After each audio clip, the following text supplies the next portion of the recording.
विनश्यते तं कबीरं गुरुं वन्दे ज्ञानेनाधिकं भव जडयत्यास महाबन्धं बोध ज्ञान विमुच्यते।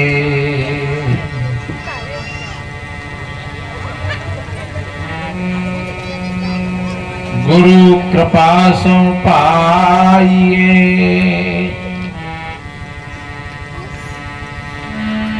बुद्धि विमल विवेक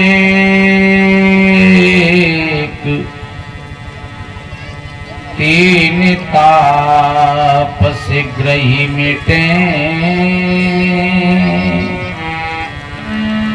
श्री गुरु चरणनी कीटे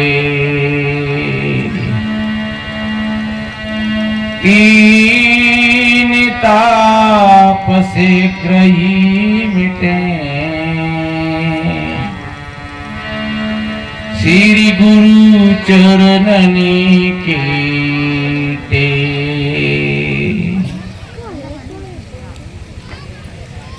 विश्ववंदनीय संत सम्राट सदगुरु कबीर देव मुदमंगल में पूजनीय श्रद्धेय संत समाज, सभी धर्म प्रेमी सज्जन, शक्ति स्वरूपाएं माताएं और बहन, वसुंधरा की गोद में खेलने वाले नन्हे मुन्ने प्यारे प्यारे बच्चे एवं बच्चियां, सभी को वंदन अभिनंदन करते हुए साहे बंदगी साहे बंदगी। आज का तीसरा दिन है। अभी पूज्य संतों के माध्यम से आप सभी भाई बहन ज्ञान की चर्चा को श्रवण किए।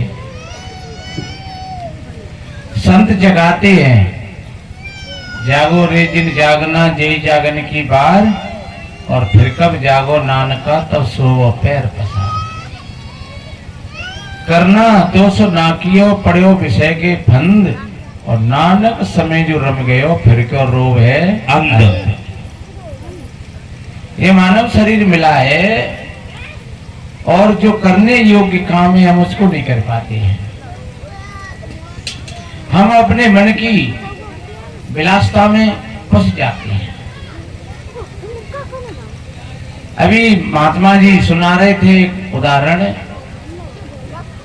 किसी बच्चा ने अपनी माँ की नाक काट ली थी, सुना भी। और माँ की नाक क्यों काट दी उसने? क्योंकि माँ ने उसको अच्छा संस्कार नहीं दिया। और शास्त्र कहता है कि गुरुनाम गुरु माता, पहली गुरु माता होती है। पहले गुरु है पिता और माता, रक्त बिंदु के जो है दाता। माता पिता अगर ठीक हैं तो बच्ची बच्चा ठीक पैदा होंगे। ये कोई ईश्वर भगवान परमात्मा की बात नहीं है और किसी देवी देवता के हाथ की बात नहीं है। तुम्हारी अगर बच्ची बच्चा अगर ठीक नहीं है और तुम कहते हो भगवान की लीला है, ये भगवान की लीला नहीं है, ये तुम्हारी लीला थी। तुम नहीं समझे। कोई किसान अगर खेती करता है बढ़िया अच्छी और उस मिट्टी की पहचान है उस पर, तो वो उसी के मुताबिक बीज ला करके बोता है और अच्छी फसल लेता है। और वो देखता भी है कि कहीं खेती में कोई घास पतवार तो नहीं हो रही है, कोई ऐसा कूड़ा करकट तो नहीं उपज रहा है कि जिससे खेती के जो हमने बीज बोए वो खत्म हो जाए। तो वो किसान अपनी खेती पर निगाह रखता है, और जो किसान खेती पर निगाह रखता है फिर उसकी निराई गुड़ाई भी करता है। उसमें पतवार खरपतवार हो जाता है तो उसको काट खोद करके अलग फेंक देता है। और जो बीज बोए हैं, चाहे वो मक्का हो, चाहे गेहूं हो, चाहे जौ हो, चाहे चावल हो, कोई भी चीज जो लगाई है बस उसी को वो श्रेय देता है और वही चीज फिर अच्छी होती है। ऐसे ही माता पिता हैं, अगर ठीक जीते जागृत हैं और वो चाहे सत्संगी हैं तो वो चाहे तो वो मनचाही संतान पैदा कर सकते हैं। और चाहे वो कोई रामकृष्ण रहे हों, चाहे कबीर बुद्ध रहे हों, चाहे रविदास महाराज जी रहे हों, चाहे बाबा साहब रहे हों, इस सबका मातृशक्ति का हाथ था। ये जो महापुरुष हुए, वीर हुए, भक्त हुए, दातार हुए, बाबा साहब के माता पिता भी कबीरपंथी थे और अच्छे सत्संग प्रेमी थे, इसलिए बाबा साहब को वही संस्कार मिले थे। और संविधान बाबा साहब ने लिख करके दिया था, लेकिन ध्यान रखो इस फाउंडेशन को किसने बनाया? वो 600 वर्ष सदगुरु कबीर और संत श्रोमणी रविदास महाराज जी ने बनाया था। इस फाउंडेशन पर और कुछ अंग्रेजों ने दीवारें खड़ी करी और उन्हीं दीवारों पर बाबा साहब ने संविधान रूपी भवन बना करके तैयार कर दिया, जो आज हम उसको अपने जीवन में जी रहे हैं और उसका आनंद ले रहे हैं। उस भवन की छत्र छाया में बैठ करके और हम अपने जीवन का आनंद ले रहे हैं। वो किसका हाथ था? वो मातृशक्ति का हाथ था। उस लड़का ने चाहे नाक काटी हो चाहे नहीं काटी हो माँ की, पर एक बात बताएं हम, जिस माँ का बेटा अगर कहीं शराब पी करके नाली में मुंह रगड़ रहा हो तो माँ की नाक कटेगा नहीं कटेगी? जिस माँ का बेटा कहीं जुआ में चोरी में पकड़ा गया और उसकी पीठ पर बांस पड़ रही है और माँ कहते ना चोर की मैयो कोठी मुड़ दे करके रोती है, तो माँ बेचारी दुखी हो रही है, पर माँ की नाक कटी कि नहीं कटी? जिस माँ का बेटा अगर किसी बहन बेटी के कपड़ों को खींच रहा है तो माँ की नाक कटी कि नहीं कटी? कौन का दोष था? वो माँ का ही तो दोष था, जिससे उसका बेटा व्यभिचारी हुआ और किसी बहन बेटी को सताया उसने। इसलिए मेरे बहन भाइयों, एक छोटी सी बात बताएं, फिर एक भजन सुनाएंगे। बताते हैं, एक उस समय की बात है, एक लड़का को पढ़ने का बहुत बड़ा शौक था और जिस बहन बेटी को, जिस बच्ची बच्चाओं को जो पढ़ने का शौक होता है, उनको कोई गरीबी नहीं रोक सकती है। ऐसे ऐसे देश में हुए कि जो दीपकों में और चंद्रमा के प्रकाश में बैठ करके पढ़े और वो बड़े बड़े डॉक्टर बने और बड़े बड़े राष्ट्रपति बने हुए लोग, प्रधानमंत्री बने हुए लोग। तो पढ़ने वाले को न कोई गरीबी रोकती है और न कोई व्यवधान आगे आता है। सारे के सारे, सब के सब, जैसे जब हवा चलती है तो बादल फट जाते हैं, ऐसे ही जब कोई भी बच्ची बच्चा जब अपना संकल्प लेकर के आगे बढ़ते हैं, उनको कोई नहीं रोकता है। ये बहाना है कि लोग कहते हैं कि भैया शिक्षा बहुत महंगी हो गई। अब एक बात बताओ, जो आदमी 50 रुपया के 100 रुपया के तो गुटखा खा के थूक दे तो शिक्षा कहते हो कि महंगी है गई है? जो 100 रुपया के जो गुटखा खा के थूक दे तो है, 200 रुपया 500 रुपया शराब पी जाते है और बच्ची बच्चे शिक्षा महंगी है गई। इसलिए मेरे बहन भाइयों, मैंने निवेदन किया कि उस बच्चे को पढ़ने का शौक था तो उस माँ ने अपने बच्चे को और कहीं बाहर भेजा था एक सौदागर के साथ में कि तुम हमारे बच्चे को वहां व्यवस्था बनवा देना। जब वो बच्चा चलने के लिए तैयार हुआ तो उसकी माँ ने उसके कुर्ता की जेब में 40 मोहर सी करके और बंद कर दी, सोने की मोहर, बेटा ये तुम्हारे काम आएगी। और जब बच्चा चला तो उसने माँ के पैर छुए, माँ ने आशीर्वाद दिया, बेटा तुम मेरी 2 बातों का ध्यान रखना, एक तो कभी झूठ मत बोलना, दूसरे अपने ईमान को संभाल करके रखना। और वो माँ से आशीर्वाद लेकर के वो बच्चा सौदागर के साथ में गया और बच्चा होगा वो 10-11 साल का। होनहार की बात, रास्ता में उस सौदागर को डकैतों ने लूट लिया और एक डकैत ने आकर के उस लड़का से पूछा, बता बेटे तेरे पास कुछ है? तो उस लड़का ने कहा, मेरे पास में 40 मोहर है सोने की। उस एक डकैत को तो विश्वास ही नहीं हुआ कि जिस पर 40 मोहर कहां से आए। लेकिन तब तक दूसरा डकैत आ गया, उसने भी कहा, तेरे पास है कुछ? बोले मेरे पास 40 मोहर है सोने की। अच्छा तो चल मुखिया जी बुला रहे। और वो बड़े डकैत के पास में गया, उसने जाकर के कहा, सरदार जी इसके पास में 40 मोहर बता रहे हैं ये लड़का सोने की। तो बेटा निकाल कहाँ है? कि मेरी माँ ने मेरे कुर्ता की जेब में सी करके बंद कर दी है, तुम्हारे पास में कोई चाकू अथवा छुरी हो तो मेरी जेब को काट करके निकाल लो। उसने चाकू निकाला और जेब काट करके तो 40 मोहर चमचमाती हुई निकली। उस डकैत ने जब उस मोहरों को देखा तो एकदम बाकी भीतर में एक क्रांति पैदा हो गई।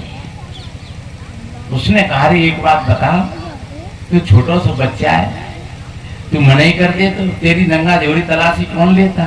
तू कह देता मेरे पास कुछ नहीं है। उस लड़का ने बड़ी गंभीरता के साथ कहा, भैया क्या इस कचरे के पीछे मैं अपनी माँ के वचन का उल्लंघन कर देता? बोले तेरी माँ का कौन सा वचन था ऐसा? बोले जब मैं चला था तो मैंने अपनी माँ के पैर छुए और आशीर्वाद लिया, तब मेरी माँ ने कहा कि बेटा कभी झूठ मत बोलना और अपने ईमान को संभाल करके रखना और ध्यान रखना, मैं ये कचरा तो जीवन में बहुत इकट्ठा कर लूंगा लेकिन माँ का आशीर्वाद द्वारा मिलने वाला नहीं है। उस डकैत की आंखें सजल हो गई। धन्य उस माँ के लिए जिसने अपने बेटा को ऐसा उपदेश दिया। और हमारी भी कोई माँ होगी जो दूसरों का खून पी करके अपना जीवन जी रही है। धिक्कार है ऐसे जीवन के लिए। उस डकैत ने सौदागर की सारी मोहरों को वापस कर दिया, सारी मोहरों को वापस कर दिया, उस सौदागर के माल को वापस कर दिया और उस सौदागर ने अपने हथियार पटक दिए उस लड़का के चरणों में और कहा कि बेटा आज से तू हमारा गुरु है और आज से हम एक सच्चे और अच्छे इंसान बनकर के अपना जीवन जिएंगे। उस लड़का ने कोई कुरान नहीं सुनाई, कोई वेद नहीं सुनाए, केवल माँ के आशीर्वाद के 2 शब्द थे और उनका सबका जीवन बदल गया। और बताते हैं वो लड़का आगे चल करके इस्लाम में हजरत कौशल के नाम से वो प्रकट हुआ, जिसको इस्लाम ने एक पैगंबर की उपाधि दी, खुदा का भेजा हुआ पैगंबर। तो वो कौन की शक्ति थी? वो माँ की शक्ति थी। आज कितनी माताएं बेचारी रोती हैं सर पकड़ करके, हमारी तो संतान खराब हो गई, हमारे तो भाग्य में ऐसा ही लिखा था। क्या तुमने कभी सत्संग में सुना था? क्या तुम कभी सत्संग में बैठे? क्या कभी आपने विचार किया? एक माँ कहती जा रही अपने बच्चा से, बच्चा भाग रहा था आगे और वो कह रही डट जा कुत्ता तेरी ऐसी तैसी करे। मैंने कहा बराबर में आकर के, मैया कुत्ता तो कुत्ते कैसे होते हैं? बोले बाबा जाने परेशान करते हैं। तो हमने कही तेने कुत्ता काय को पैदा करो, तू इंसान पैदा करती। अरे तेरे ही हाथों का तो बना हुआ बर्तन है, परेशान का हमें थोड़े ही करेगा है भाई। माँ की खान मानव की खान माँ है। जो खान बढ़िया होती है वो है, उस खान में से जो सौदा निकलता है वो बढ़िया होता है। और उस खान में से माल कच्चा निकले तो कहेंगे भैया वो तो खान कच्ची है। हमारे यहाँ लोग कहते हैं धौलपुर की खान पत्थर की बहुत बड़ी अच्छी है। हमारी धौलपुर की खानों में पत्थर बहुत बड़ा मजबूत निकलता है, अच्छा निकलता है। भैया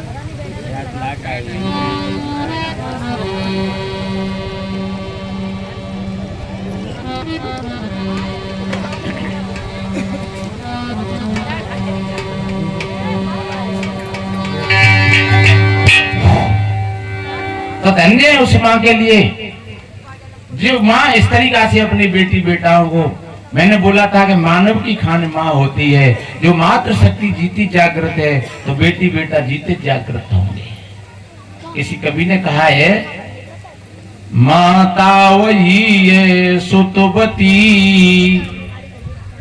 जो पुत्र ऐसा जन्मती, पिता वही सुतवान है जिससे वही है संतति। जिस वंश में नर हो ये सो वो वंश पावन जानिए, रहबे जहां जिस देश में तीरथ वहां सम्मानिए। धन्य ऐसे वंश को, धन्य उन माता पिताओं को जिन्होंने संत श्रोमणी रविदास महाराज को जन्म दिया था। धन्य उन माता पिता को जिन्होंने बाबा साहब को जन्म दिया था। धन्य धन्य उन माता पिता को जिन्होंने कबीर साहब को जन्म दिया था। तो इसलिए मेरे बहन भाइयों, एक जीते जागृत उदाहरण है। और सत्संग का फल यही होता है। सत्संग का फल ये नहीं है कि मतलब हम कोई केवल मनोरंजन में ही अपना समय पूरा कर दें। सत्संग का मतलब होता है हमारे जीवन में ये बदलाव आ जाए।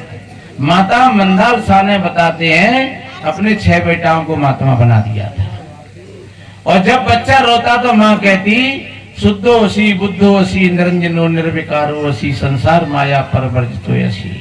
हे बेटा, तुम शुद्ध हो, तुम बुद्ध हो, तुम साक्षात परमात्मा स्वरूप हो। पर आखिरी में कितनी बढ़िया बात कही, संसार माया परवर्जितो असी। ये संसार त्यागने के योग्य है। आज घर घरों में देखा जाता है, माता बहनों में, दौरानी जिठानियों में कई बात पर लड़ाई होती है। तेरी लड़की हमारी चम्मच ले गई, तेरो लड़का हमारी गिलास ले गो, तेने हमारी थाली दुबकाई ले, तेने मारो झाड़ू ले लो, तेने मारो पोछा ले लो। तो क्या किया जाए, दीवार लगा दे सीधी। तो पुरानी हवेली बनी बहुत बढ़िया, डोकरे के सामने की में दीवार ठोक दे बीच में है। और वो माँ कैसी थी जो कह रही है संसार माया परवर्जितो यसी। बेटा, ये संसार त्यागने के योग्य है। संसार की चीजों पर कभी लड़ना मती, कभी बढ़ना मती। जो चीजें मिली हैं इनका हमें सदुपयोग करना चाहिए और आपस में हम कंधा से कंधा लगा करके चलें। हमारा एक मानव समाज है और मानव समाज में कोई छोटा और बड़ा नहीं होता है। मानव मानव कहलाता है। हम मानव समाज में जाति समाज की दीवारें लगी हैं। कौन को सत्संग है वो तो फलानी जाति को है, कौन के साधु महात्मा है वो फलानी जाति के हैं। सज्जनों, ये हमारे मस्तक की विडंबना है। सत्संग तो सत्संग होता है। इसलिए जहां भाईचारा हो, जहां समानता हो समाज में, जहां छोटे बड़े का भेदभाव नहीं हो, तो समझ लो वहां एक उसको कहते हैं मानव समाज। और जाति पशु पक्षियों में होती है, जाति कीट पतंगों में होती है, जाति पेड़ पौधों में होती है, लेकिन मनुष्य में जाति नहीं होती है। जाति का अर्थ केवल जन्म से है। तो जन्म हमारा तुम्हारा एक जैसा ही हुआ है सबका। इसलिए मेरे बहन भाइयों, ये जाति समाज की जो दीवार है, इन दीवारों को हम ढहा दें। हम सभी भाई भाई हैं और कोई भी काम करता है तो काम कोई छोटा बड़ा नहीं होता है और काम से कोई व्यक्ति छोटा नहीं होता है, काम से व्यक्ति महान होता है। बताते हैं संत श्रोमणी रविदास महाराज जी ने भी कुछ अपने काम किए थे, कबीर साहब जी ने भी कुछ अपने काम किए थे, गुरु नानक देव जी ने भी अपने काम किए थे।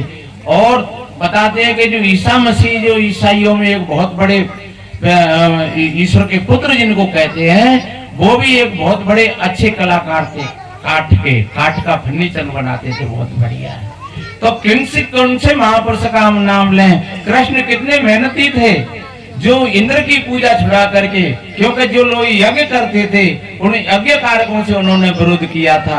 उन्होंने किया कि पूजा ही करनी है तो पशु पक्षियों की करो, मनुष्यों की करो, बाकी को तो तेल घी भरा रहे हो काम में।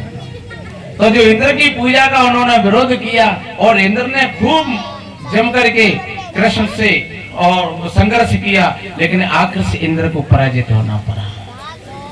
कहते हैं कि गोवर्धन को उन्होंने होली पर उठा लिया। अरे वो तो पहाड़ था, लेकिन गोवर्धन का मतलब होता है गौ से, गो धन वर्धन, यानी उस समय गौ की बहुत बड़ी महती आवश्यकता थी। तो उन्होंने कहा गाय को पूजो, गाय हमको दूध देती है, गाय हमको बछड़ा देती है, गाय हमको तमाम तरह की दवाई देती है, तो गाय का पूजन करो। जी तुम वैसे ही तुम हजारों मन तुम खाने पीने की घी मेवा मिष्ठान जला देते हो, जाते कौन खुशी है है?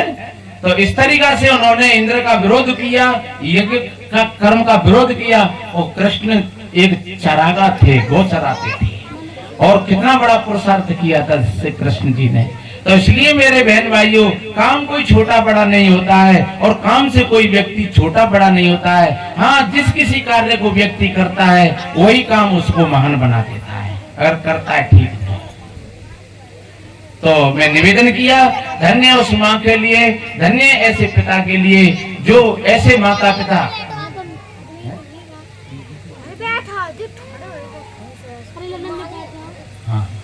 तो धन्य ऐसे माता पिता के लिए जो वास्तव में ही ऐसे संत महात्माओं को बुलाते हैं और ऐसा सत्संग कराते हैं। आज देखो यहाँ भाई अनुज ने, धन्य उनके माता पिता के लिए ये 3 दिन का सत्संग रूपा। और आप लोग आज तो ठीक आए गए, कल भी ठीक थे, लेकिन परसों तो यहाँ लोग आ ही नहीं पाए थे। तो सज्जनों, वास्तव में ही ऐसे लोग कोई पुरुषार्थ में आते हैं तो उनका कंधा से कंधा लगा करके चलना चाहिए। सभी लोगों को सहयोग करना चाहिए ऐसे काम में। जहाँ अच्छे काम में जो सहयोग करते हैं भाई बहन, ध्यान रखो वो अच्छे बन जाते हैं। और गलत काम में अगर सहयोग करते हैं तो आखिरी में वो अकेले खड़े रह जाते हैं। आप 50 आदमी ने मिलकर के कोई हुल्लड़ किया, किसी गांव को जलाया, किसी कई लोगों को मरवाया, तो ध्यान रखो जब धरपकड़ होगी और मार पड़ेगी तो वही मुख्य जो लोग होंगे वही रह जाएंगे और बाकी का कोई साथ नहीं देगा, सबके सब भाग जाएंगे।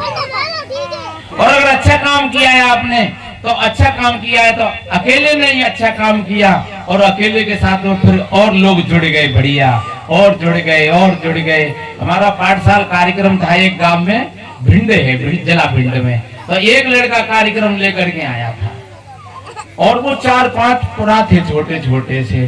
कहे भैया कहा है रो के सत्संग है रो, संतन को धौलपुर वाले महात्मा है रे। अरे तो भैया हम दियो कछु सेवा, दूसरे पुरागे ने हमें दियो कछु सेवा, तीसरे पुरागे ने हमें दियो कछु सेवा। आप जे कहोगे 4 दिन का सत्संग था, 4 दिन पंडाल बढ़ाते रहे।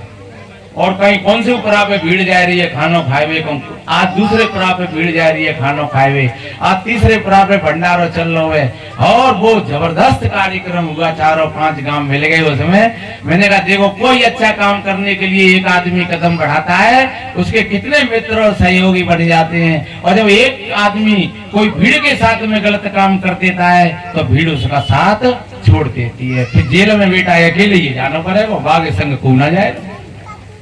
चाहे वो भीड़ रहती तो सब भीड़ भाग गई। तो इसलिए मेरे बहन भाइयों, हम धन्यवाद देते हैं उस अनुज कुमार को कि जिसने बहुत बड़ा अच्छा ये कार्यक्रम 3 दिन का रखा। आप लोगों के हमने दर्शपर्श किए और बड़ा अच्छा, ऐसे ही मातृशक्ति को जागृत हो जाना चाहिए और भाई लोगों को भी जागृत हो जाना चाहिए। एक थोड़ा भजन सुनाए, फिर साहिब जी चर्चा रखेंगे। एक माँ अपने बेटा को समझा रही। वैसे हमारे ये भजन यूट्यूब पर सुनना आप, जब तुम खाट पर लेटो शाम को तो फिर मोबाइल खोल करके रख लो और फिर सुनो, एक शब्द को सुनो। और जे मत सोचना कि जे तो हमने कल सुनी लो, नहीं कल तो तुमने खाना खायो, फिर आज क्यों खाए रहे हो? कल तुमने खाए, कल तुम्हारे भोजन में क्या था? गेहूं की रोटी थी, और आज का की अब तुम जो आज कल तो खाई है हमने गेहूं की, तो फिर कैसे काम चलेगा? और तुम सोचो कल तो नहाइए हम आज का नहावे, तुम सोचो कल तो कपड़ा बदलिए आज का बदले, कल तो घर में झाड़ू लगाई हो आज का करें लगा करके। तो ध्यान रखो ये दिनचर्या के काम है। और आप जितना गहराई से सुनोगे उतना ही तुम्हारे जीवन में वो घटना घटती चली जाएगी, आप भीतर से जागृत होती चली जाओगे। इसलिए ये आध्यात्मिक दुनिया है, आध्यात्मिक जीवन है। वो माँ अपने बेटा को कैसे समझा रही, 6 महीना के बच्चा को। आप सोच रहे हो 6 महीना को बच्चा क्या समझेगा महाराज? अरे बच्चा तो माँ के गर्भ में ही बहुत समझ लेते है। माँ के गर्भ में बच्चा पल्लो हुए और माँ के लगी है क्रोध की आग, तो ध्यान रखो वो बच्चा क्रोधी होगा। माँ अगर किसी प्रकार का नशा कर लेती है और बच्चा अगर गर्भ में है तो बच्चा नशेड़ी होगा। माँ अगर लड़ाकू है तो बच्चा लड़ाकू होगा। माँ अगर सत्संग में जाती है तो बच्चा सत्संगी होगा, क्योंकि माँ रक्त और मांस तो देती ही है, लेकिन विचार और भावनाओं के भी फुट देती है वो साथ साथ। मैं बताऊंगा कथा क्या भले काल्पनिक हो, लेकिन अभिमन्यु ने माँ के गर्भवास में कथा को श्रवण किया था। और एक भूल बताए, 5 मिनट के लिए वो सो गई थी। कौन? सुभद्रा। जब अर्जुन उपदेश दे रहे थे तो वो 5 मिनट के लिए सो गई। वो जो तंत मंत्र की बात आई और वहीं पर वो सो गई। आंख धुल गई उसकी। तो वो मुख्य मौल की जो पॉइंट था वो ही रह गया। और 1 मिनट की नींद मां की और बेटे की मृत्यु का कारण बन गई। अगर वो 1 मिनट और सुन लेती तो शायद अर्जुन की जरूरत नहीं पड़ती महाभारत में, अकेला अभिमन्यु विजय कर लेता। तो 1 मिनट की भूल, किसी विद्वान ने कहा है 1000 भूल कम है गले को सजाने के लिए और 1 भूल काफी है जीवन भर रुलाने के लिए। कभी सत्संग में आए, कोई भी संत महात्मा बोले ध्यान से सुनना, एक एक शब्द को सुनना।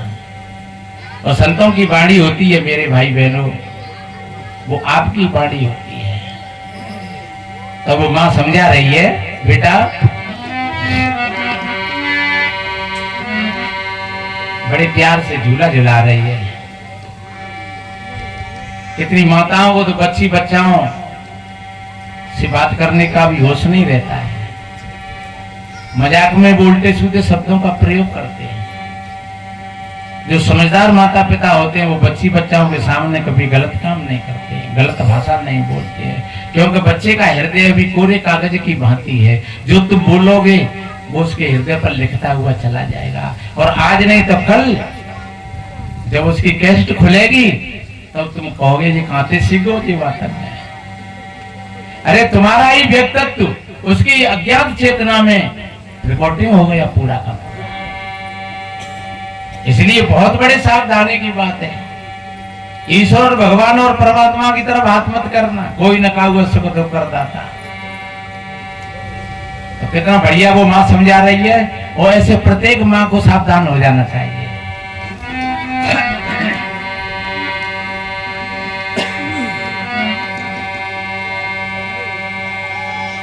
किलोरी देकर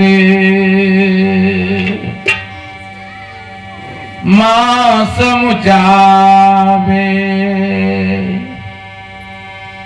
बेटा ध्यान लगाइयो तू मेरी कोख को सफल बनाना मत दाग लगाइयो तूरे लाल सुन बतियां मोरी कहे यो मैया तोरी लाल सुन बतियां मोरी कहे यो मैया तोरी लोरी देकर। धन्यवाद उस मां के लिए।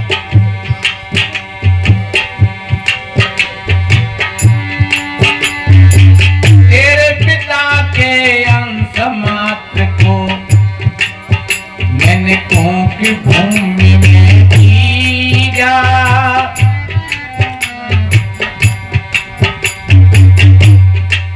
तेरे पिता के थोड़े से आंशिक भाव को लेकर के और मैंने अपनी कोख भूमि में उसका वृक्षारोपण किया।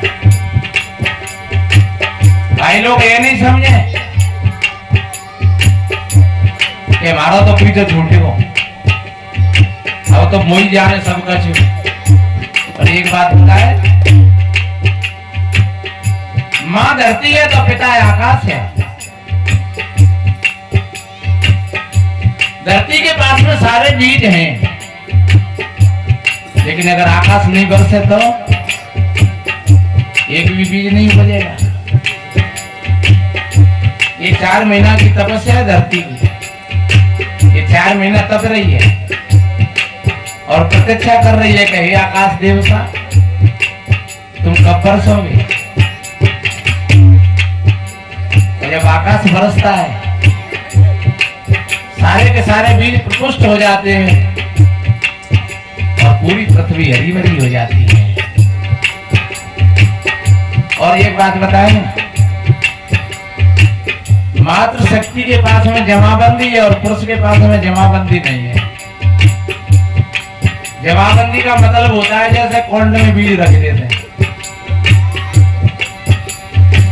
बताएं एक उदाहरण से, थोड़ी समय के लिए ऐसे मान लो कि मात्र शक्ति खत्म हो जाए, सब पूरी मर जाए, आप बुरा मत मानिए।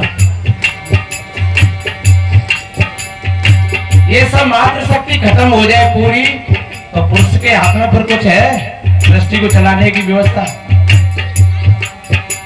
लेकिन आप कहेंगे अगर पुरुष खत्म हो जाए सब तो आगे पुरुष खत्म हो जाए, लेकिन कुछ माताएं गर्भवती होंगी और सवेरे कछुनी के बच्ची होंगी, कछुनी के बच्चे होंगे और सृष्टि का क्रम फिर शुरू हो जाएगा। जो इसलिए माँ के पास में जवाबंदी है, पुरुष के पास में नहीं है। इसलिए माँ को गुरु का है और पहले नाम आता है तो माँ का ही आता है, पिता का पीछे आता है। तो माँ कितना बढ़िया कह रही है, हर तेरे पिता के अंश मात्र को मैंने कौन की भूमि में बीजा, रक्त मांस दे करके बेटा बड़े भावते सींचा,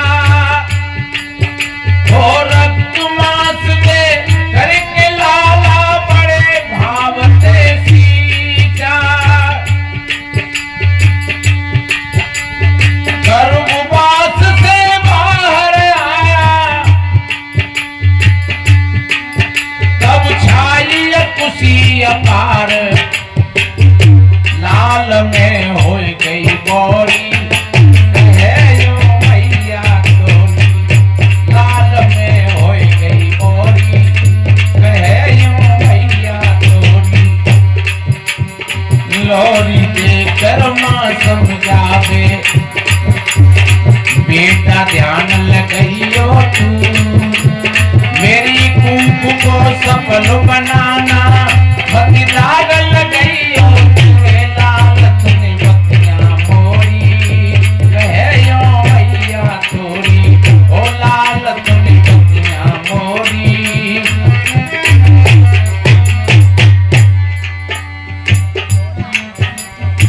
और बेटा जब मेरा जन्म हुआ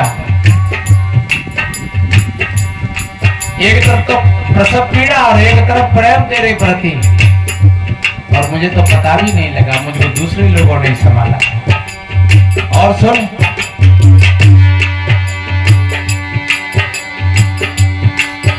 अरे अच्छे अच्छे खाद्य पदार्थ उनसे दूध बनाती, आज वैज्ञानिक युग है लेकिन ऐसी मशीनें को उठाए भाई कि जिसमें दाल भात चावल रोटी फल मेवा मिष्टान डाल दो दूध बन के निकल आए। वो माँ का हृदय एक ऐसा है कि जो कुछ भी खा करके और उसका दूध बना करके और अपने बच्ची बच्चाओं को खिलाती है। और एक बात बताएं, अगर श्रेष्ठ होता है तो माँ का दूध होता है। और दुश्मन से कोई बात फंसी जाए तो क्या कहते हैं, एक भाइयों ने दूध पिया हो तो आ जाइए, क्यों ना कहते इधर भैंस को पिए होए गाय को पिए होए, एक भाइयों ने दूध पिया होए तो तू आ जाइए। तो दूध में दूध माँ का ही होता है। और ध्यान रखो 1.5 साल का 1 साल का माँ का दूध 80 और 100 वर्ष तक काम करता है, और फिर दूध की कोई जरूरत भी नहीं रहती है। कोई पिए पिए ठीक है और नहीं पिए तो कोई चिंता मत करना कि हमने दूध नहीं पिया है, क्योंकि दूधों में दूध तो सर्वोपर श्रेष्ठ माँ का ही दूध होता है। और दूध होता है तो बच्चे के लिए होता है, इसलिए वो माँ कह रही बेटा मेरे दूध का ध्यान रखना।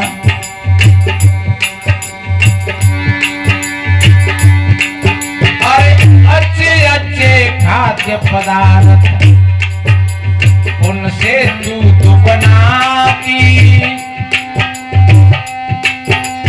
बड़े प्यार से गोदी में ले बेटा तुझे पिलाती, वो बड़े प्यार से गोदी में ले लाला तुझे पिलाती,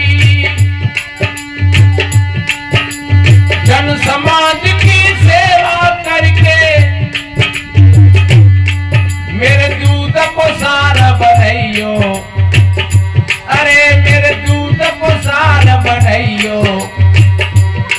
कहियो मत खोरी, कहियो मैया तोरी। ओ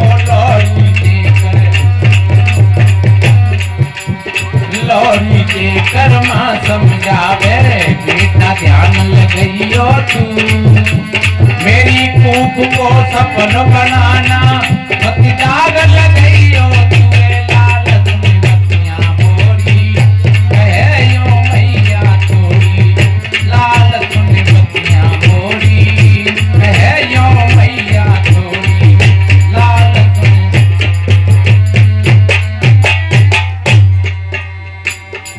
खोरी, ऐसा काम मत कर देना जिससे मेरी नाक कट जाए।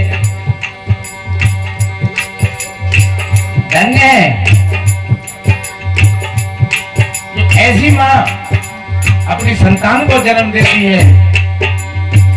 इसलिए कहा है जननी जने तो भक्त जने, कह दाता के सूर, और ना तो रहियो बांजरी और सच्चे अर्थों में वही पुत्रवती कहलाने लायक माँ होती है। जो ज्ञानी शब्द का प्रयोग किया है बाबा तुलसी ने, वो पशुओं के लिए किया है। कहे भैया तेरी भैंस भी आ रही का, कहे तेरी गैया भी आ रही का, और जो को कहते हो तेरी बहू भी आ रही का, कोई नहीं कहता है। क्योंकि जो ज्ञानी शब्द है वो पशुओं के लिए है, वो मनुष्य के लिए नहीं है। कहे भैया तुम्हारे घर में तुम्हारी बहू के कौन पैदा हुआ है? मेरी बहू ने मेरे बच्चे को जन्म दिया है, इसलिए जननी कहलाती है। तो वास्तव में जननी कब है? जब जनने योग्य संतान को जन्म देती है। तीसरी बात में मां कहती है,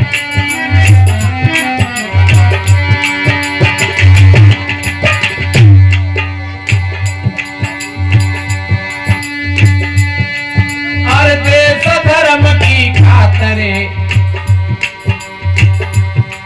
मेरे दूत कुसार बनाना, दीन दुखी निवलो विकलांगों सबको गले लगाना, दीन दुखी निवलो विकलांगों सबको गले लगाना। धर्म क्षेत्र में आगे बढ़ के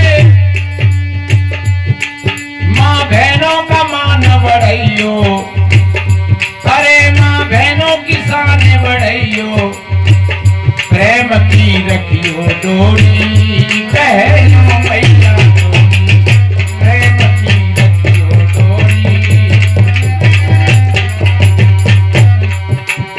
लोरी देकर माँ समझावे, बेटा ध्यान लगाइयो तू, मेरी कूख को सफल बनाना, मत दाग लगाइयो तू, लालच में मतियां मोरी, कहियो मैया तोरी, लालच में मतियां मोरी। और बेटा जब देश और धर्म पर संकट आया तो देख, भगत चंद्रशेखर सुभाष बने अपना देश बचाना, भीमराव सा बनकर बेटा सबको न्याय दिलाना। धन्य उस महावीर के लिए, उसने तलवार नहीं उठाई, बंदूक नहीं चलाई, एक भी प्राणी का कहीं हिंसा और कत्ल नहीं करवाया, और कितने अपमान सहे उस समय पर, और उसने देश की धारा को मोड़ दिया। जो हजारों वर्ष का रूढ़िवाद था उस धारा को मोड़ दे दिया, और आज उस धारा में भूले बिछड़े गरीब दबे कुचले बेचारे सब स्नान कर रहे हैं और अपने जीवन को बढ़िया बना रहे हैं, अच्छा बना रहे हैं। कबीर कहते हैं, कबीर हम जब पैदा हुए जगत ऐसा हम रोए, और ऐसी करनी कर चलो अब कहां से जगत रोए। दिन की बात के 2:30 बज रहे रात के, और बाबा साहब जग रहे थे, कुछ पढ़ रहे थे।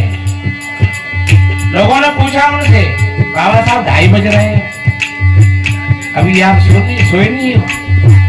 उन्होंने कहा भैया, जिसका समाज गहरी नींद में पड़ा हुआ हो उसको कैसे नींद आएगी? और ध्यान रखो, कोई जगा हुआ ही व्यक्ति जगाता है, और सोया हुआ व्यक्ति कैसे जगाएगा? वो खुद ही सो रहा है। तो वो जगे हुए महापुरुष थे। तो मां कह रही, बेटा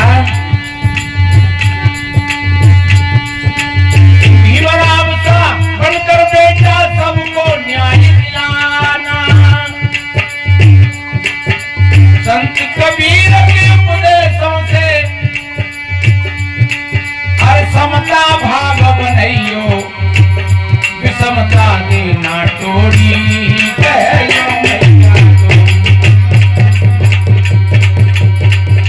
विषमता देना तोड़ी, कहो मैया तोड़ी, लोरी देकर समझावे, बेटा ध्यान लगियो तू, मेरी खूब को सफल बनाना, मति दाग लगइयो तुरे लाल सुन बतियां बोली,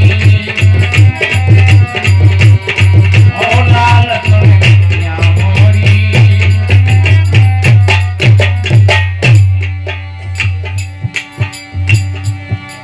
और हमारे देश में एक बहुत बड़ी बीमारी है, ये छुआछूत की। कुत्ता बिल्ली जानवरों के बच्चों को हम छू लेते हैं, गोद में ले लेते हैं, लेकिन आदमी से आज भी घृणा मानते हैं। एक साफ शुद्ध आदमी पानी लेकर के आए, लोग कहते हैं कौन जाति का है? कैसी विडंबना है। सदगुरु कबीर साहब जी ने कहा है, पंडित देखो हृदय बिचारी, वो पुरुषा को नारी, माटी का घट साज बनाया, नांदे बिंद समाना, और घट बिन से क्या नाम करोगी मत खोज बुला। एक है तुझा हड़मल मूत्रा, एक रुद्री एक गूढ़ा, और एक बुंद से सृष्टि रची है, को ब्राह्मण को शूद्रा। रजोगुण ब्रह्मा तमोगुण शंकर सतोगुणी होई, कहे कबीर राम रम रहिए हिंदू तरफ ने कोई। इसलिए मेरे भाई बहनों, ये दीवार को ढा देना चाहिए। एक जगह कहीं हमारे पास में बहुत काफी दिनों की बात हो गई, रामायण चल रही थी, और वो ब्राह्मणों का मंदिर था, और जिनका जो फार्म था वो एक ब्राह्मण धौलपुर के एक प्रतिष्ठित व्यक्ति थे, चलाए वाए राजनीतिक और धार्मिक भी थे। उन्होंने पूछा उन संतों से कि ये महात्मा जी कैसे थे, सफेद कपड़ा पहनते हैं? बोले महाराज जी कबीरपंथी हैं। तो कबीरपंथी कैसे, क्या करते हैं? क्या बोले राम है माने न रामायण है माने, और हिंदू धर्म के विरोधी है। तो कि बाबा को बुलाओ, वैसे कभी कभी मिले तो बाबा अच्छी बात करता है। तो एक महात्मा जी आए, उन्होंने कही तुम्हें बाबूजी बुला रहे हैं। तो ये महात्मा आज वो दुनिया में नहीं है, हमारे साथ में निर्मल साहब थे पहले, तो हम और वो दोनों गए। उन्होंने कहा बाबा जी आप रामायण पढ़ लेते हैं? रामायण का पाठ चल रहा था।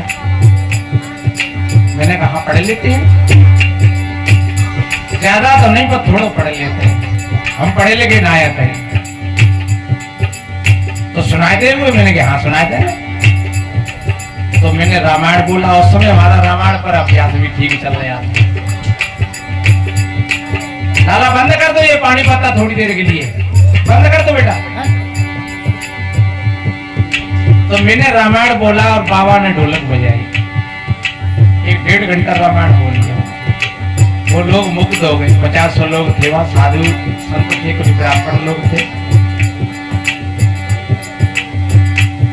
और वे बाबूजी कह रहे हैं महात्मा रामायण तो ऐसी सुना रहे हैं जी।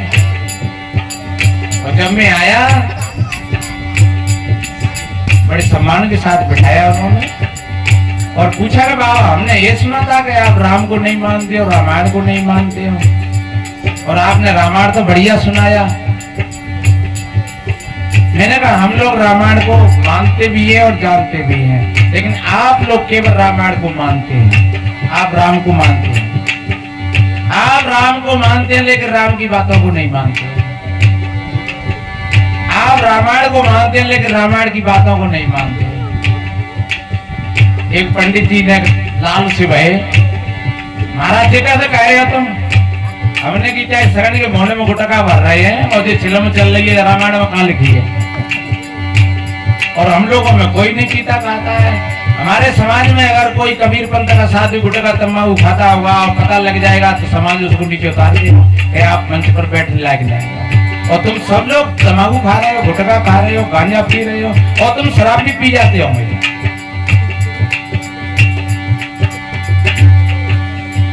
और मैंने कहा अगर कोई एक व्यक्ति तथागत किसी छोटी समाज का अगर एक लोटा जल का पानी ले आए तुम पी लोगे?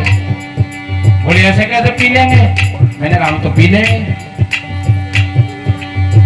तुम कैसे पी लेंगे? हमने कहा जब राम सबरी के बेरों को खा सकते हैं, रामायण तो कह रही है? और राम के मुंह से बाबा तुलसीदास जी ने देख कह लो भाई, जब तुलसी कह रही है कि मैं तो छोटी जाति की हूं और मैं स्त्री हूं सबरी, तब राम कहते हैं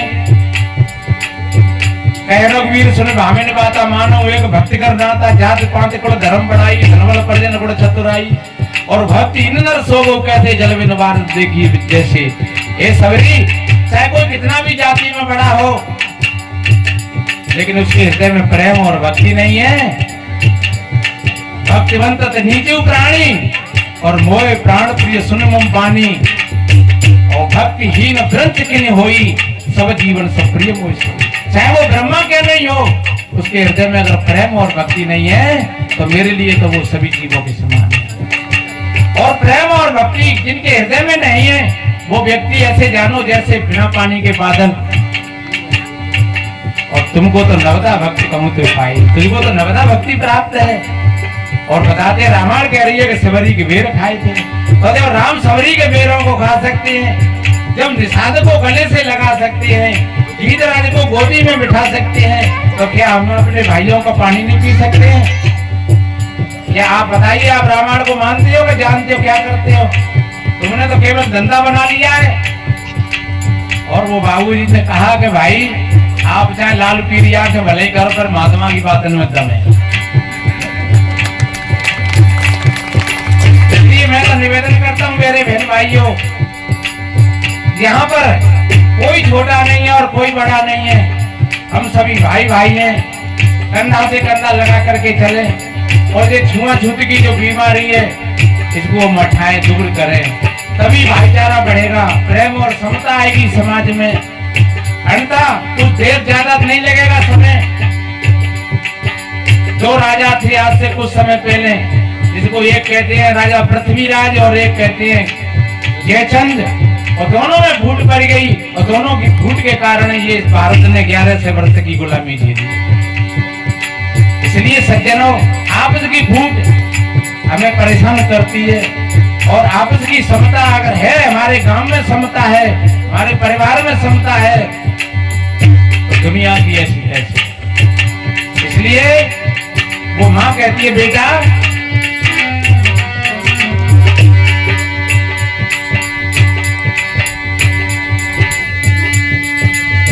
छुआछूत की दीवारों को बेटा तोड़ के रहना, सत्य अहिंसा सदाचार सद ज्ञान का दीप जलाना, अमृत अमर आत्मा तेरी, अरे भय को दियो पिसारे लाल के धन्य मोरी, कहे यो मैया तोरी।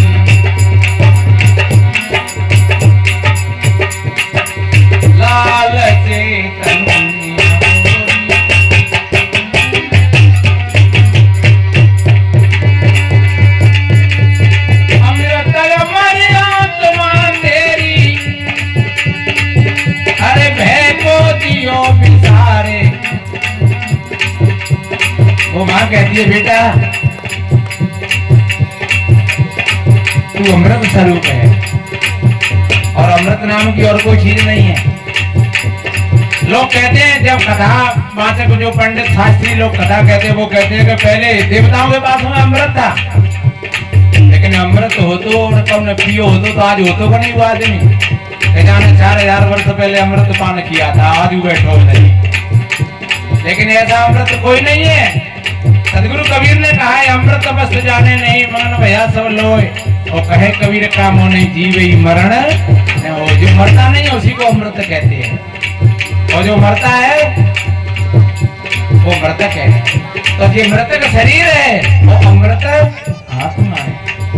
कोई लोग नहीं मानते हैं। हमारे बहुत जन जो बौद्धिस्ट लोग हैं वो कहते हैं कि भैया बुद्ध ने तो चर्चा नहीं करी, लेकिन चर्चा उन्होंने नहीं किया, बहुत अच्छी बात है।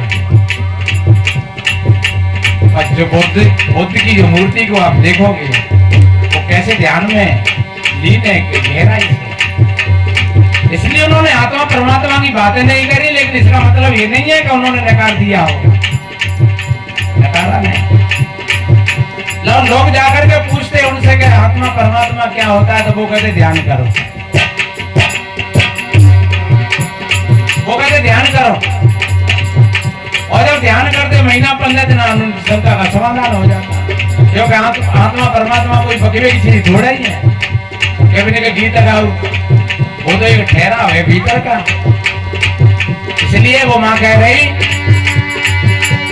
अमृत अमर आत्मा तेरी मैं को जियो बिसारे लाल चैतन्य मोरी कहे यो मैया तोरी लाल चैतन्य मोरी कहे यो मैया तोरी लोरी देकर माँ समझावे बेटा ध्यान लगाइयो तू मेरी कूक को सफल बनाना मती दाग लगाइयो तू रे लाल बतिया मोरी।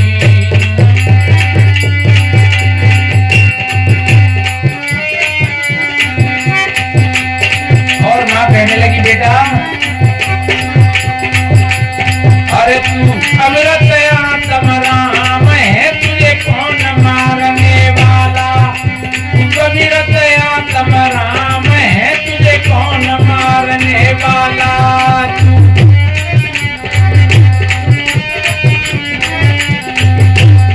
वो माँ कितनी बढ़िया होगी, आज माँ बच्चा को गोद में लेकर के कहती चुप रहे बहू आ जाओ,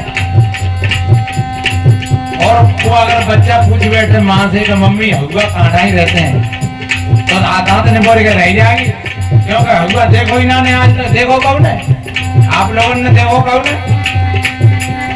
हुआ नाम सुनो जा जग में टेरत है समरे नर नारी, और प्रत्यक्ष कहो तो दिगत नहीं कहते बीत गए बेचारी।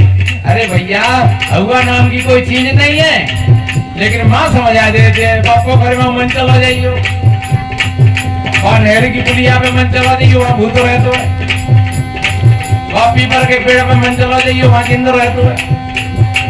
और बच्चा के हृदय में बिठा दिया और 20 वर्ष का हो गया पट्टा जवान, तो वो हुआ दे द्रवत है। अगर माँ कहती है कि नहीं बेटा कुछ नहीं होता है, हम कब हमारे खेत को जाते हैं ना दूध भूत पी गए तो टुकैया कहती खा जा खा ले हर को जा रहे हो और पिता मन चला जाइयो बापो घरी मांगो, और कबों को वहां चले जाते तो रोंगटे ठाड़े जाते सररामने बोलती के आयो निकल के। और थोड़ी सी जब जागरूकता भाई मेरे भाई बहनों, फिर उस जगह पर हमने जाकर के देखा, रात में देखा, दिन में देखा, शमशानों में देखा, कब्रिस्तानों में देखा, नदियों के किनारों पर देखा, लेकिन कोई भूत प्रेत नाम की चीज नहीं है। 40 वर्ष हो गई खोजते खोजते, ये जंत्र मंत्र तोड़ा टोटका भैरव भवानी देवी देवता ये सब हमारी वाणी का ये कचरा है, ये सब हमने इकट्ठा कर रखा है और अपनी खोपड़ी भर लो है। और कबो रात को सपना देखा था तो पर राय पता दिन भी नहीं दिखा था, मकान को लोग कछु कछु तो बे लगा लेते हैं, वे टोटका से बाकी जीभ ने कर रही है, बाकी दांत ने कर रहे हैं, और बच्ची बच्चा भी ने देखा था तो रात में डरपत कितनी माताओं का कौन हाथ वहां बच्चा डरपत है। हमने भी 2-4 दिन ऐसे चित्र और लगाए। अरे घर में चित्र लगाओ तो महापुरुषों के लगाओ, कबीर के लगाओ, बुद्ध के लगाओ, बाबा साहब के लगाओ, और कोई महापुरुषों उनके लगाओ। वर्तमान में ऐसे हमारे संत महापुरुषों के लगाओ, सती साध्वियों के लगाओ, और भूत छड़ेलने के चित्र लगाओ, भैरव भवानी के चित्र लगाओ, और नंगे वारे एक्टर के चित्र लगाओ, जिनके बच्ची बच्चाओं के संस्कार बिगड़ेंगे नहीं बिगड़ेंगे। इसलिए अच्छे महापुरुषों के चित्र लगाओ। तो देखिए बच्ची बच्चा भी अगर पूछेंगे तुमसे कि मम्मी ये कौन को चित्र है, ये कबीर साहब जी का है। ये कौन थे? अरे जी बड़े महापुरुष। ये जिनका चित्र है ये बाबा साहब का चित्र है, इन्होंने हमारी समाज को बहुत अच्छी तरीका से दिखाया। अच्छा ये कौन का चित्र है? ये महात्मा ज्योतिराव फुले और सावित्री बाई का चित्र है। अगर ऐसे चित्र घर में होंगे तो समझ लो कि बच्ची बच्चा सत्संगी बन जाएंगे आप। तो इसलिए माँ कह रही बेटा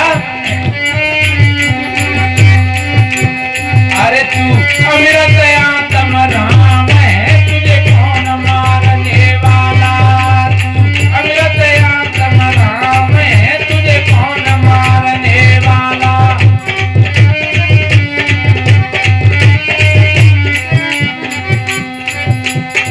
तू तो अमर कभी नहीं मरता,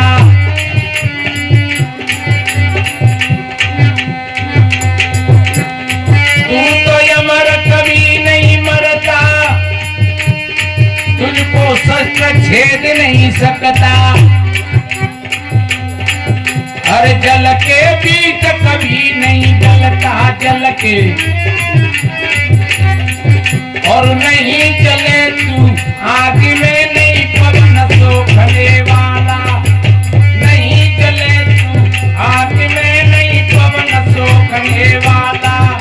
तू अमृत आत्म राम है, तुझे कौन मारने वाला।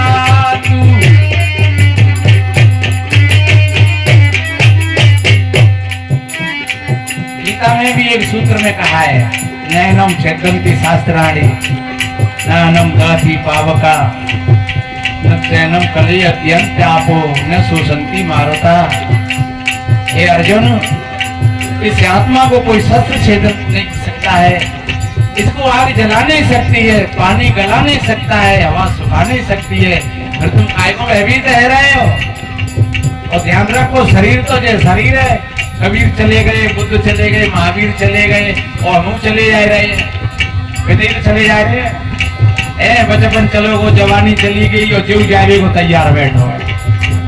लेकिन वास्तव में वो एक चीज है जो बचपन को भी जानती है, जवानी को भी जानती है, और वर्तमान को भी जानती है। सज्जनों वो अमृत है। इसलिए सदगुरु कहते हैं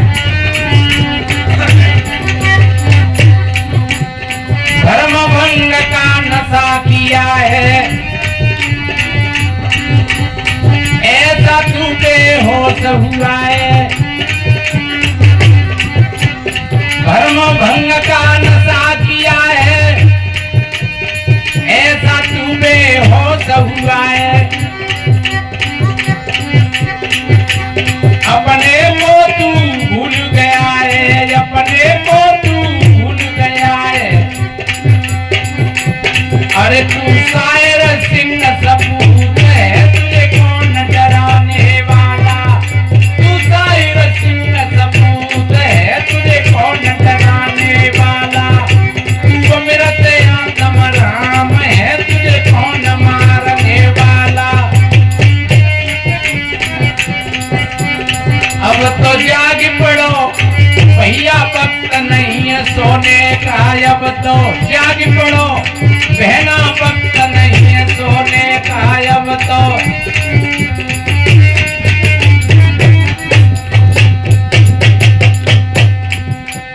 बहुत दिन बीते सोते सोते, जीवन जीते रोते रोते। एक लड़की को विदाई दे रहे, छोटी सी बातें पूरा कर रहा हूं। तो लड़की को जब विदाई दे रहे तो लड़की रो रही, और लड़की तो रोती है बेचारी, चाहे कितनी पढ़े लिखे जाए तो उन्हें कहा तो कुन का करनी पत्ते में, तो लड़की रोए रही, तो लड़की तो रोए रही पर मजे की बात है वो दूल्हा रोए उठो। लोगों ने पूछी भैया तुम काय को रो रहे हो, तो जे काय को रो रही है। लड़की से पूछी बेटी तुम काय को रो रही हो, हम तो इसलिए रो रहे हैं भाई मम्मी पापा छूट रहे हमें याद आवेगी। बच्चे काय को रो रही, लड़का ने कही तो ताई के तो मैं रोए रहा हूँ, कहते मम्मी पापा जहाँ छूट गए तू चले गए मैं मैयो अपन ने छुड़वा देगी, ताते रोए रहा हूँ मैं। लड़की ने कहीं घुर्रा गया तो जहाँ काय को रो रहे हो फिर, कहते मम्मी पापा छूटे तभी रो लियो। लड़का ने कही तो रो ना तो ही है, तो रो चले संग ही संग। तो मेरी माँ बहनों ऐसा नहीं हो जाए, वास्तव में जो जीते जागृत होते हैं वही हंसते हंसते अपना जीवन जीते हैं, अंदर पूरा जीवन रोते ही रोते बीत जाता है। इसलिए बहुत दिन बीते सोते सोते, जीवन जीते रोते रोते, अब उठ समर करो भैया वक्त नहीं है रोने का, अब उठ समर करो है ना वक्त नहीं है सोने का, अब तो त्याग पड़ो, अब तो त्याग पड़ो है ना वक्त नहीं है सोने का, अब तो त्याग पड़ो भैया वक्त नहीं है सोने का। इसलिए मेरे भाई बहनों धन्य है जब माता सीता को विदा किया, उनकी माँ ने कैसा बढ़िया उपदेश दिया, ए बेटी सास ससुर गुरु सेवा करे हो और पत्र रुख लखी आयुष अनुसरे हो। अपने माता पिता की अपने सास ससुर की सेवा करना, पति की आज्ञा का पालन करना। ये नहीं कहा उन्होंने कि तुम मंदिर में कहीं जाना और कहीं तुम भूखी मरना प्यासी मरना व्रत उपवास रखना, ये तो सब बनावटी बातें हैं। कभी वक्त आएगा तो फिर निवेदन करेंगे। मैंने निवेदन किया एक मातृ शक्ति को लेकर के कि जो मातृ शक्ति जीती जागृत हो जाए तो फिर बच्ची बच्चा भी जीते जागृत बनेंगे और समाज में बहुत बड़ा परिवर्तन होगा। और जब तक मातृ शक्ति जीती जागृत नहीं है, क्योंकि ज्यादा विशेष करके ये आडंबरों में फंसी है मातृ शक्ति, अपने व्यक्तित्व को भूल करके और विशेष करके ये आडंबरों में मातृ शक्ति फंसी है। एक घर पे गए तो घर में गृह प्रवेश है रो और बापे कहा के बाबा ने उनके जूता लटकाए दे बापे और ऊपर 2 टायर लटके रहे। तो जब हम पहुंचे हमने कि ये जूता का को लटकाए दे हैं कि महाराज ने ताते का नजर नहीं लगी जाए। मैंने की भैया तो तुम तो जूता दिखा रहे संत महात्मन ने है, कोई भी अतिथि मेहमान आएंगे और उनके जूता मकान पर लटके हैं तो ये तो अशुभन हो गया। ये तो महाराज जी हमारे गत्ते ना मानते पनवेश्वरी गई जी, ऐसे ठटकरों में करते रहते हैं। दोनों नया देर पीछे फिर आई हुई बाबा भाई जब मोड़ा नजर लगी जाते ज्यादा तो हमने कही 2 जोड़ी जो को लटकाए थे कितने उनके लायक है। हाँ जूतने की फटी बटाई फिर क्या नजर लगेगी, जब मकान नजर नहीं लगेगी फटी बटाई जूतन से, तो जब बच्चे की नार में जूता लटकाए तो फटी बटाई 2-4 तय वो ऐसे भरी। मैंने कहा ये सब ढोंग है, ऐसा कुछ नहीं है, फेंको इनको। तो फिर वो उठवाए वो सब संत महात्माओं का आगमन हो रहा है, अतिथि मेहमान आ रहे हैं और इनसे बड़ा और कोई पुण्य और धर्म नहीं होता है। तो मेरे बहन भाइयों इन सारे अंधविश्वास और रूढ़िवादों से हट करके अपनी कर्तव्य निष्ठा को हम ठीक तरीका से समझें तो हमारा जीवन सार्थक होगा, सुंदर होगा। सच्चे अर्थों में इसी को सत्संग कहते हैं। तो आप सभी भाई बहनों ने बड़े शांति प्रियता के साथ हमारी टूटी फूटी बातों को श्रवण किया। हम धन्यवाद देते हैं अनुज भाई को और धन्य है उनके माता पिता के लिए जो कि उन्होंने संतों को बुला करके और ये त्रिदिवसीय कार्यक्रम रखा।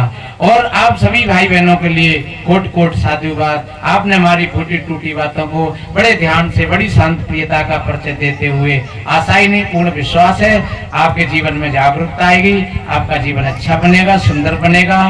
सर्वे भवन्तु सुखिनः सर्वे सन्तु निरामया सर्वे भद्राणि पश्यन्तु मा कश्चित् दुःख भाग् भवेत्। सभी के जीवन में आनंद हो, सभी निरोग हो, सभी स्वस्थ हो। इन्हीं शुभ मंगल कामनाओं के साथ वक्त आएगा तो फिर कभी मिलेंगे।